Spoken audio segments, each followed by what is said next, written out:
السلام عليكم ورحمة الله. أتمنى أن تكونوا بخير وعلى خير وبصحة جيدة. أخبارك أن الصبليون لحد الساعة باقا كتحتفل بواحد المعركة اللي هزمات فيها المغاربة وانتصرت عليهم.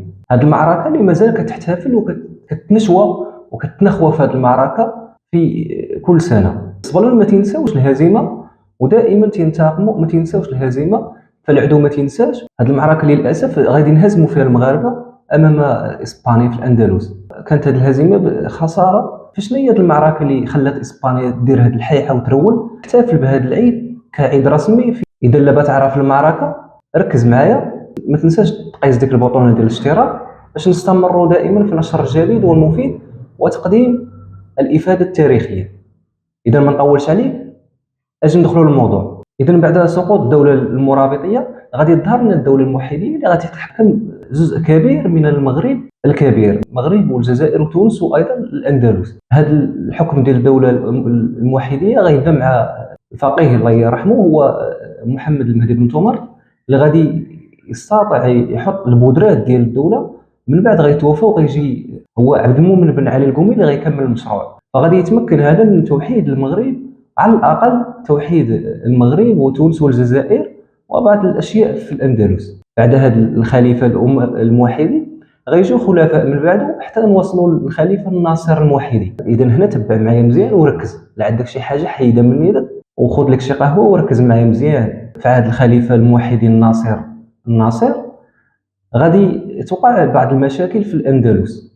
هاد المشاكل هو الخصام بين النصارى والمسلمين، لان بعد معركه الاراك اللي خاضها يعقوب المنصور وطحن الصبريون فيها غادي تخمد الاندلس لمده طويله، وبالتالي المسلمين غادي يعيشوا في هناء وصفاء وحياه سعيده ما غيكون لا سطا لا سيدي زكري. لكن الاندلس بعد وفاه يعقوب غادي توقع فيها شي اضطرابات وشي مشاكل خلت النصارى يبداو يزحفوا على المسلمين ويديروا الشغب ويخلقوا الفتنه. فكان النصارى خاضعين للموحدين واسلموا ودخلوا الاسلام، لكن غيتقلبوا 160 درجه بعد وفاه يعقوب المنصور وتوليه الخليفه الناصر الموحدي. اذا الخليفه الناصر غيوجد واحد الجيش كبير جرار باش يقضي على هذا الوجود، باش يقضي على هذا الشغب وهذه الفتنه اللي قاموا بها الممالك النصرانيه قشتاله واراغون وليون اللي كانت تتخاصم فيما بينها، وايضا كتغوفل على المسلمين اللي كاينين في الاندلس.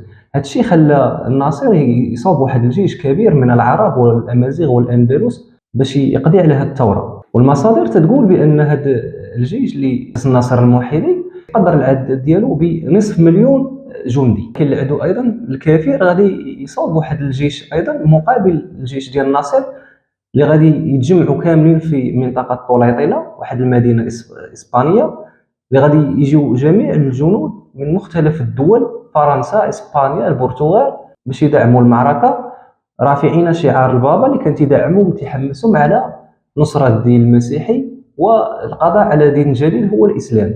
معركه صليبيه بامتياز حسب مختلف المؤرخين اللي كيدويو في هذه الفتره. فغيبداو يتحركوا الكفار النصارى في مناطق الاندلس وغيدوزوا على قلعه رباح اللي كان فيها واحد القائد مسلم تيحميها.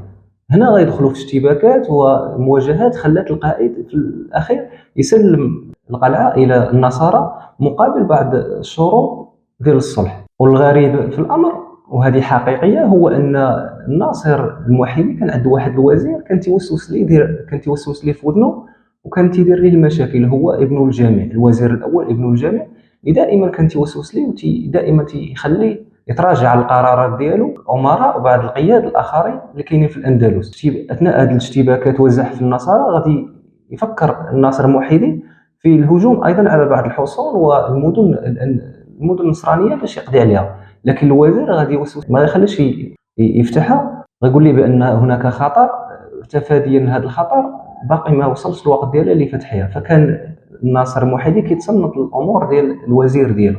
هادشي خلى النصارى الجنود القوات النصرانيه توغل وتغوفل على مجموعه من المناطق الاندلسيه. ونزيد اكثر وهذه غريبه شويه، الوزير ابن الجامع غادي امر بعض القوات الاندلسيه بالانسحاب من المعركه والعوده الى امكنتها. لكن الطامه الكبرى هو ان الجيش ديال الموحدين بزعامه الناصر الموحدي والجيش ديال النصارى بزعامه مملكه قشتاله غادي يشتبكوا يتصادموا في واحد البلاصه قرب واحد الحصن تيتسمى العقاب. هذا الاشتباك بين الجيشين غادي يؤدي الى خسائر في الارواح في الجانب ديال الموحدين. وايضا المشكل الكبير هو ان الجيش غينسحبوا منه القوات الاندلسيه، بالتالي غتختلف موازين القوى بين الجيشين، فبالتالي النصارى غادي يحاولوا يسيطروا على الوضع، نصروا سيدي الغنائم والجنود. في هذا الاثناء الناصر الموحدي قتل، ولكن غينجيه واحد الفارس اندلسي باعجوبه، ففر الناصر وعاد الى المغرب. اذا وصلنا للنهايه ديال الحلقه. اللي تيبان لي انا من هذه المعركه ديال العقاب هو انها معركه كانت لصالح الصليبيين النصارى.